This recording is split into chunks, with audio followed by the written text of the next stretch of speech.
Good morning, good afternoon, good evening, good middle of the night. I have a question for you. My name is Tara, and I am looking for a name of a new channel. I want to create a new channel. Not sure exactly why. I could just edit this channel down, but I feel like a fresh new channel for this would be really super good. Let me sit up straight. I have my camera up a little high, and then I'm like, hi, how are you? I'm funny. Anyway, um, I need advice. So I have an idea that I think is going to be what it is, but I need to know if you think this is good. And the reason why this name, let's get into it. First of all, if you're new to this channel, my name is Tara, and I'm 54 years old, and I am vlogging about my life, talking about my business, what I do for work, talking about my way of eating predominantly, talking about God, all that fun stuff. I'm putting it in this playlist here on this channel, but I want to create a new channel that I can create new playlists and like have a prayer playlist and a food playlist and like all these things. Like I just want it to be separate. I want to do some cleaning content because most of my actual physical labor in my job is cleaning, and I think that I love cleaning content myself, so why not make some? So because of my age that I'm over 50. And the reason why I have embarked on this whole another chapter of my life is because I want the last half of my life to be even more exciting and wonderful than the first half of my life. The first half of my life was very exciting, but a lot of sadness and all that, and I'm sure there'll be plenty of that to come. However, I want to be far more intentional, and I am far more intentional, and I want to represent that by letting go of the old channel and moving on to a new one that works into this. And this channel will be for all ages. However, because I'm over 50, I may be attracting more people over 50. I don't know. I think it'd be really good. And so I'm thinking of After Hours with Tara. Now, the reason why I picked After Hours because I spent a long time. One of my favorite jobs growing up in the first half of my life was bartending. I loved it. Also, I don't know. I just feel like it kind of reflects. That may be still holding too far onto the past. I'm not sure. Um, I was thinking of something like Tara 2.0, which I think is so bland and so yuck. Um, Life According to Tara, which is obviously like a spin-off of something. I think there's a movie that had that name. I have little pieces of hair going in front of my face right now. It's driving me nuts. And my glasses need to be cleaned, so I'm extra annoyed by that. Um, I'm confused. But anyway, let's go ahead and get on with the updates. This is a good update, and I'm really excited. I decided this morning because the past couple of days, even though I've remained carnivore or ketovore, I feel like I didn't go through and do my macros on this, but I feel like I went over 5 grams of net carbs. So how I'm eating is ketovore. So I have my eyes on carnivore. I have a feeling that's going to happen. However, I still haven't let go of all carbs. So what does that mean? I don't eat vegetables. I don't buy vegetables. I don't want vegetables. And I've never been a big fan of fruit. Um, but I've always been a fan of nuts, and I know it's kind of like a thing. I think my favorite food in the world is pistachios. I haven't had any though. I don't think it's going to fit in my macros at all. However, at this point, because I am still keeping myself from going to have actual sugar, I am making my own treats. And so I'm making a carnivore ice cream, which is funny because I'm not much of an ice cream person normally, but it's super simple to make. You know what I'm saying? Super simple to make and it's delicious. The best I've ever had. Ever. Um, I do love peanut butter flavor. So I've been buying all natural, pure peanut butter, where that's the only ingredient, and taking a serving of it and adding it to my batch of carnivore ice cream. And that is bringing me to that's basically the carbs that I have. And if I have ice cream that day and it's peanut butter, then I'm having carbs. I don't always have peanut butter ice cream, but so this weekend I felt like I might have touched on the edge of something. I might have just like, eh. And it's because on the 19th I had two beef sticks. I had the Riverbend beef stick, which is really good, and then I had a fat stick because I was so hungry and I was out and I had to get something to stop it. And I got a fat stick, and I believe it had 2 grams of carbs in it. So that made me feel like I was like way over, because having one food that has that is like, whoa, to me at this point. Okay. Um, so I'm doing this way of eating to reduce inflammation, to increase longevity, to eradicate any kind of diseases that may be creeping up on my old body. Um, I'm not a doctor, and I'm not somebody that goes to one. Okay. I don't trust them. And I'm not saying that there aren't good doctors out there. There are. Um, I am just not seeing that being the majority. I think I have a lot of opinions about that, but I think that what happens is we charge them so much for food, not food, for their education, which is important that they have an investment in the education, of course. But our education for doctors is not on health; it's about um, medication, honestly.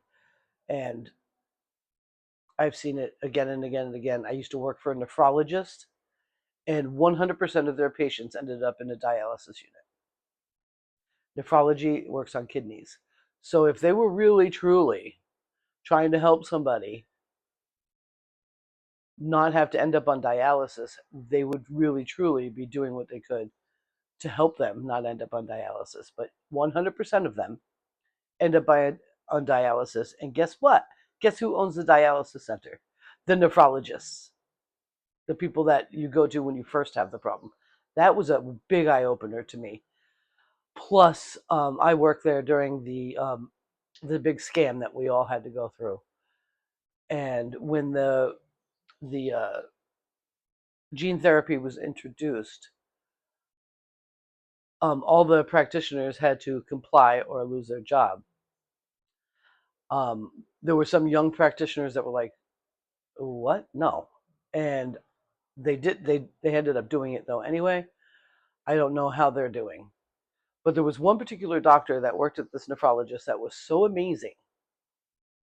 Like he was so amazing, like the best, like so sweet, really dedicated to helping his people, apparently, according to me. His time, like he went far and above everyone else, and he was esteemed in the area. And when that gene therapy came through, I have never seen someone push that ever like that. I was totally, it's made me so sad. He knew better. There's no doubt he knew better. And I could tell he knew better by the way he ate, by certain things that he did in his own life, that he knew better. I don't believe the man ever had a sweet. I don't think he was into sugar or carbs at all. Um, you know what I'm saying? Like he was smart beyond just doctor smart. He was smart like you and I can be smart with common sense. And when that happened, and he literally every single person that came through the door to see him, it became obvious to me there was a financial incentive, and that really turned me off. So I don't care. And after what happened with my mom, I, What I'm learning now about the body and about certain diseases, dementia, Alzheimer's, sundowners, that like she had sundowners, she was never diagnosed. Um, she had wounds that would not heal, that required a year long therapies and people coming in to change her wound dressings and all of that. Although she didn't have diabetes, and they could not, like, I found out there's an actual disease that is, and that disease can be cured by carnivore dieting, like where you can cure it and then later get a boo boo and it not turn into one of those horrifying wounds. They never, like they never even diagnosed her with that. And when it came down to the sundowners and the Alzheimer's, she hit it really well. And because apparently she knew something was up, but none of her medical, she saw a nurse 3 times a week. No one ever said, holy shit, she's losing it. None of them. Her doctor didn't. Nope, they just had no idea what was wrong. Just thought she was hard to handle. And so I don't trust them. Nope. Not after all that. Not saying that they're not important. I am. I totally think they are. Especially if you have a traumatic situation where you need to go to a doctor now because you have a traumatic injury. Even when I fell down the stairs, um, fell, pushed, what, I'm not sure what happened there. All I know is I ended up in the hospital. I had fell face first down a flight of stairs. And you can still see one of the bruises. See that? I looked like I had been beat the fuck up. Excuse my French. And I broke my hand. And I don't know if you can tell, but like my knuckle for this finger is way lower than the others. Um, I had issues, and who knows how many issues from it. Um, when I went to the hospital that night, and this was a traumatic situation where I needed to go to the hospital, they needed to see what the hell was up. I woke up in the middle of the night at the hospital with two medical professionals next door to me, and I'm in one of those little rooms with the curtains. So there's another little room with a curtain around it, and they were like fucking around, like doing something sexual with each other right next to me. I had not seen an X-ray yet. I didn't know this till I got my records from it after. They never casted my hand or tried to do anything with that. I did that myself. Um, I immediately called where I lived and said, somebody come get me out of here now. I'm out. I am not staying here. And I walked out of that hospital. So I think I fell like around 9 o'clock at night, and this was like 2 o'clock in the morning. No, I had gotten out of my little bed, walked over to a bathroom that I found, went to the bathroom, was really dizzy, and I'm like, oh. And they had woke me up with whatever they were doing. I threw a fucking fit. They were like, you need to calm down. I'm like, what are you doing? Are we in high school? What is going on? I wanted out. I don't trust them. So there's 15 minutes of ranting about that. I will say that I do trust people like Dr. Chaffee. Um, there's a list of doctors that are involved in the carnivore community that I think you should listen to. And that if I had to go to see a doctor, I would want to go see them. That's that. There's nothing you can sell me as a carnivore, really, that is, you can't write me a prescription.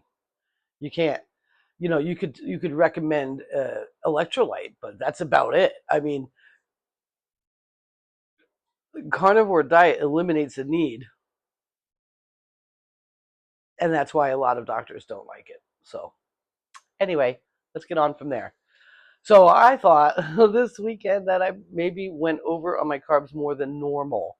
And I'm normally below 5 net carbs a day. Okay. I've been doing this diet now, and today is day 55. For 55 days, my weight loss has been very slow, and that's okay because I know there are situations going on. First of all, my leg really hurts. It's not as bad the last 3 days, which is nuts. Um, which is good, actually, really good. Work is starting to pick up again because school's out. Um, Skin issues, like I was very itchy over last winter, and I was thinking that it was just because of the cold. And then I remembered, like, when I was with that crazy guy, he was a diabetic and he used to have really bad itchy skin. And I used to be like, "You're such a child. Like, why are you like, what the hell are you doing?" It's a carb thing. It's it's a carb thing. So he's a heavy duty alcoholic that's diabetic type 1. So all those carbs he's ingesting. Talk about drinking twisted tea. Have you ever had one of those? They don't even list the carb count on the twisted tea. That's how much is in there. Oh my gosh. And I'm having these itchy things over the winter, and I'm like, I felt like, ew, that's gross. I'm way too much like that. And I wasn't drinking alcohol. So I was like, what's going on? And it was the amount of sugar I was ingesting was actually making my skin itchy. So that has been solved. I love that. And I was starting to get nervous about it because I'm thinking I'm going to end up itching and then I'm going to get an infection. And then what? Then, like, what if I have what my mom had and a, a small wound turns into a year long, dilemma? It totally freaked me out. So that has gone away. What else? There's so many different things that have gone away already that are non-scale victories that have nothing to do with how I look. Well, my skin feels like it looks better. I There's another thing that's recently come up that I didn't realize was going to be a thing, and apparently it is a thing. I don't get bit by mosquitoes anymore, and those noceums, those little black flies that bite me that I get infected by, that I'm allergic to, they stop biting me. What? That's really cool. So I like that. Let's hope that continues for sure. What else is going on that's like there's so many different things that are beneficial that are happening right now. I got a scratch right there that I didn't even realize that are changing because of the way I'm eating.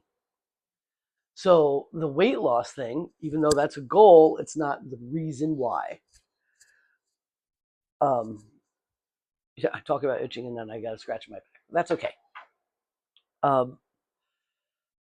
it's really part of the symptoms I want. So what I'm looking forward to is being as disease free as possible, having a high level energy, physical ability, endurance, um, no pain.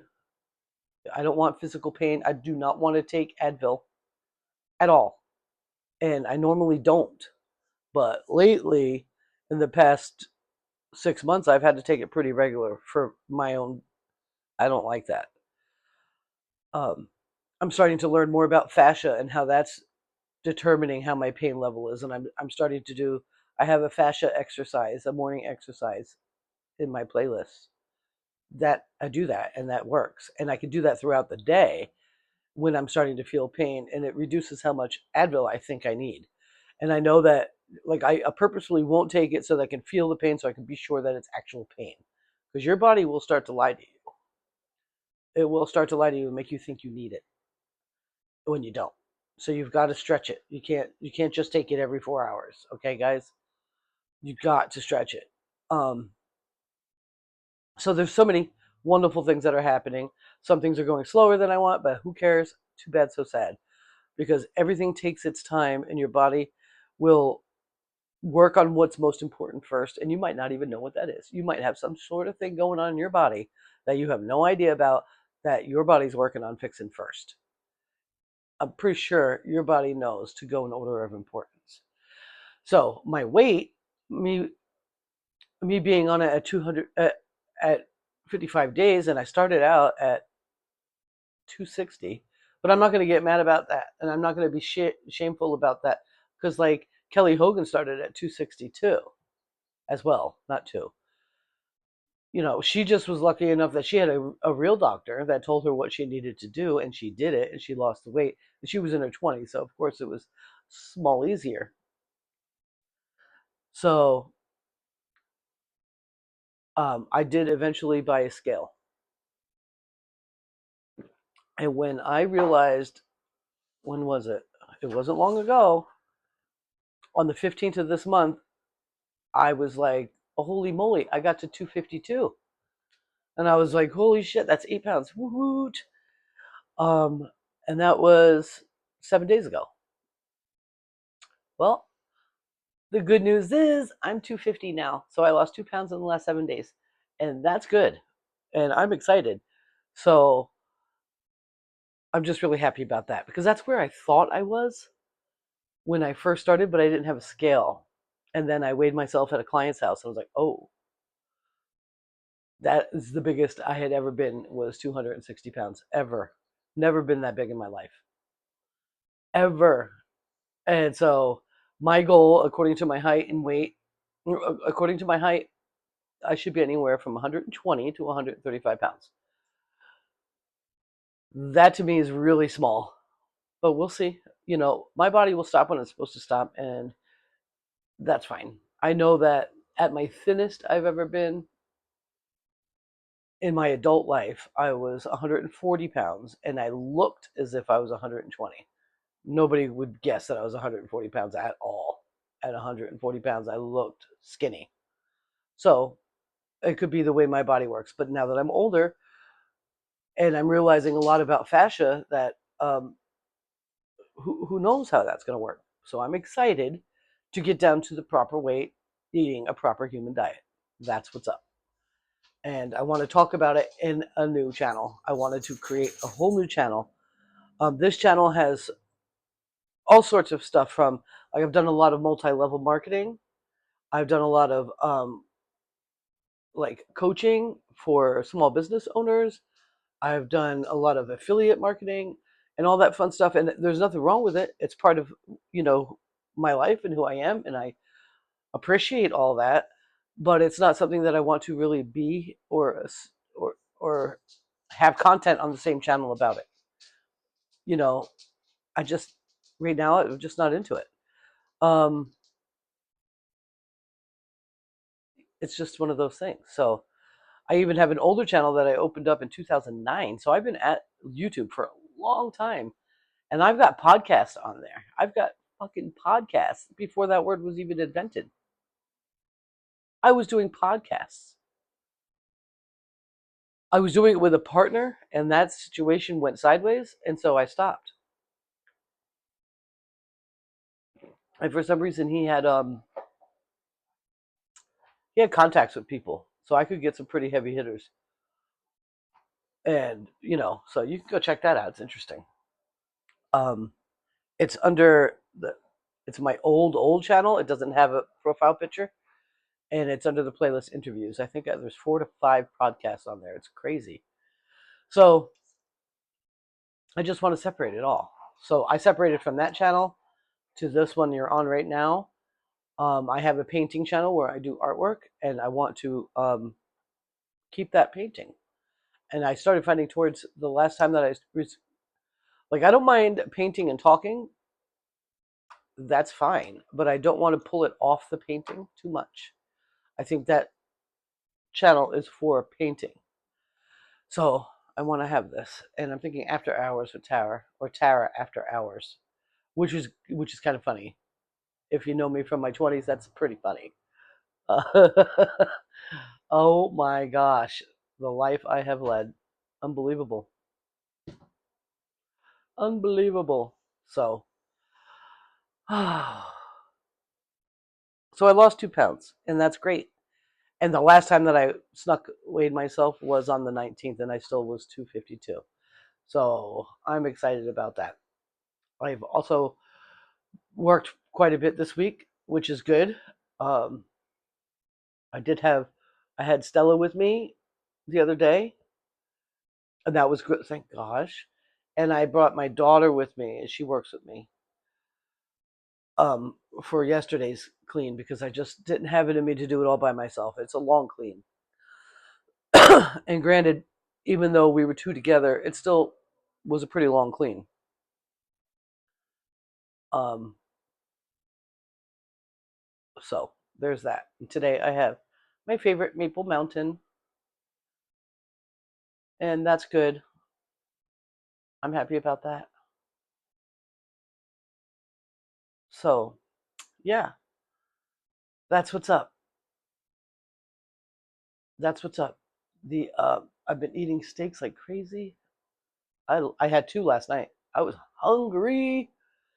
And so this is what I ate yesterday. This is funny. So I made breakfast for Sarah and I. And so I put 8 eggs and I country scrambled them. And I had like a half a steak left over. And I sliced that up and put that in there and some cheese. And when I scooped it out, I gave her as much meat as I could because I wanted her to taste it because it's so delicious. And when I had my bowl of eggs, I only had one piece of meat in it. So I was like, "Oh, she got the jam," and so I had 4 eggs basically at breakfast and some cheese, and then I had a Denver steak and a Chuck eye steak, and they were both thinner, smaller ones. So I'm going to call them about 12 ounces total of meat. And then I had some peanut butter carnivore ice cream, or peanut butter ketovore ice cream, because it's definitely not carnivore if it's got peanut butter in it, for dinner yesterday. The day before, I had 2 meat sticks. That's when I was like, ooh. And I had 1.5 pieces of steak, about 10 ounces, and I had ice cream. So today I haven't had anything. I probably won't eat before work. I gotta go to work at, excuse me, 11 o'clock. I have been going to bed really early. I'm not sure what's up with that. I don't really love it because I'm going to bed before the sunset, and in the winter, when it is dark at 4 o'clock in the afternoon, I am upset. So I don't like wasting daylight. So I'm not sure why I'm going to sleep, but I'm going to let my body tell me what to do.